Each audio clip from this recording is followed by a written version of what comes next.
Alhamdulillah jama'a. Daga barazana sai ga jamhuriyar musulunci ta zama zakanya kuma ta zama sufa fayan Middle East baki daya. Akan me? Barazana kawai ta baki.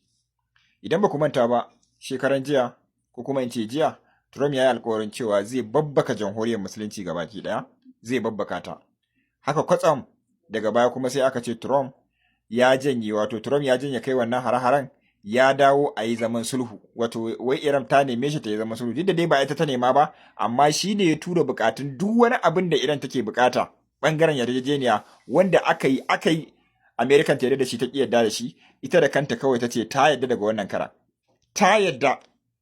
Ba fa barazanar Trump ba ce, ko kuma harin da aka ce za a kai masa ba shi bane ba, barazanar da Iran ta yi kadai shine ga baki ɗaya girgiza duniya kuma ya girgiza ƙasar America, kuma shine take ta kawo Trump da kansa ya ce ya fasa kai harin, kuma sannan ya amince da yarjejeniyar ya amince da yarjejeniyar zaman sulhu, kuma ya amince da bukatun Trump. Wani irin barazana Iran ta yi? Daidai lokacin da Trump ya fito yana ihun zai kai hari, nan take jamhuriyar musulunci ta nuna mai cewa idan ka kai mana hari, za mu kai hari ba ma a yankin Middle East ba, za mu kai hari har cikin Europe, har Turai sai mun kai hari.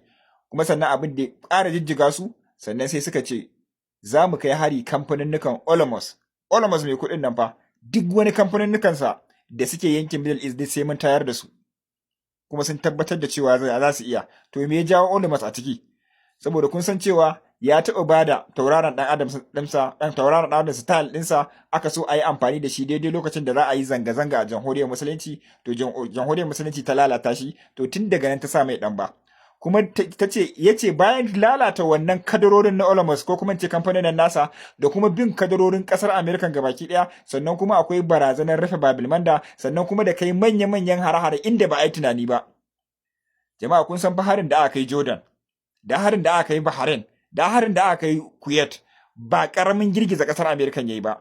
An musu ɓannar da ta wuce tunanin mai tunani, musamman harin da aka yi Jordan.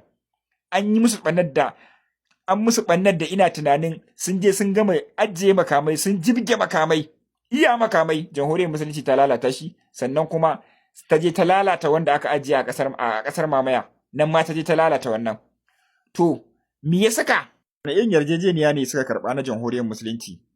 Shi ne yarjejeniya na farko, duk wasu kadarorin ƙasar Amerika a ƙasar jamhuriyar musulunci za a sake shi wanda suka riƙe. Sannan kuma za a cire mata takunkuminta, za ta ci gaba da kasuwancinta.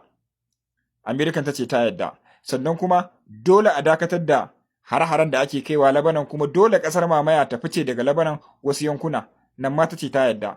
Sannan kuma dole a sa 'yan Gaza a ciki, nan ma ta ce ta yadda.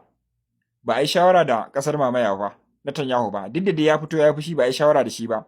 Sannan kuma dukkan dai wani abin da zai zama taskaro ne wanda ƙasar Amerika ta ƙi yarda da shi, sai da jamhuriyar musulunci ta miƙa shi, sannan kuma ta ce ta yarda. Amma fa har yanzu jamhuriyar musulunci ba ta amince akan dakatar da matakin nukiliyanta ba, wato uranium ɗinta wajen miƙa shi kuma ta dakatar da shirin ta na nukiliya ba.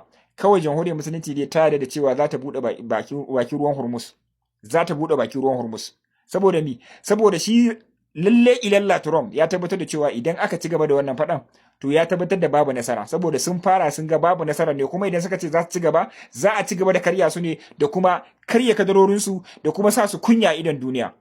To ta inda zanga-zanga ta tsaya kenan.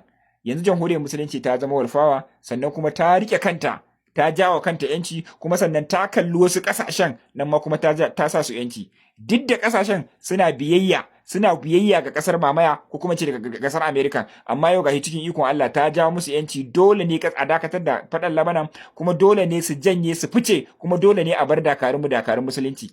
Jamhuriyar musulunci bata tsaya a Labanan da Gaza kaɗai ba, har sai da ta yi magana dakarun musulunci na Yemen kenan. Su ma dole abu dokokinsu, kuma a bar su yi abin da suka ga dama, kuma dole a sa ido wajen yadda za su tafiyar da al'amuransu baki daya. To idan aka ce jamhuriyar musulunci ta tsaya a nan, kun ga ta riga ta rike Middle East kenan, ba isa taɓa yaranta ba, kuma dole harkokin kula da ɗaukan yara da ba su training da komai, dole ne Amerika tana gani ba ta isa ta hana su ba. To kun ga ko a nan an rusa ƙasar mamaya, ba maganarta, an riga an maida ta baya, sai dai wata ba ita ba ta da wani guri, ba ta isa ta yi wani get nan gaba ko ta yi wani motsi ba, muddin kuma ta ce za ta yi wannan motsin to za a kai mata hare-hare. To a yanzu dai yarjejeniya ta ci gaba da tafiya, amma a yarjejeniyar fa ku ce wai an tilasta jamhuriyar musulunci ne. Asali bukatun jamhuriyar musulunci ne da aka guja, aka yi ta ja su ne da suka ga uwar wuta suka tabbatar da cewa da gaske take kuma za ta yi din, shine suka yadda, sannan kuma yanzu komai yana tafiya normal. Har gobe dai muna cewa ubangiji Allah ya ɗaukaka musulunci, ya kaskantar da kafirci, ya haɗa kawunan kan musulman duniya gabaki ɗaya, ya nuna mana munafikan musulmai a haɗa da su a gama da su.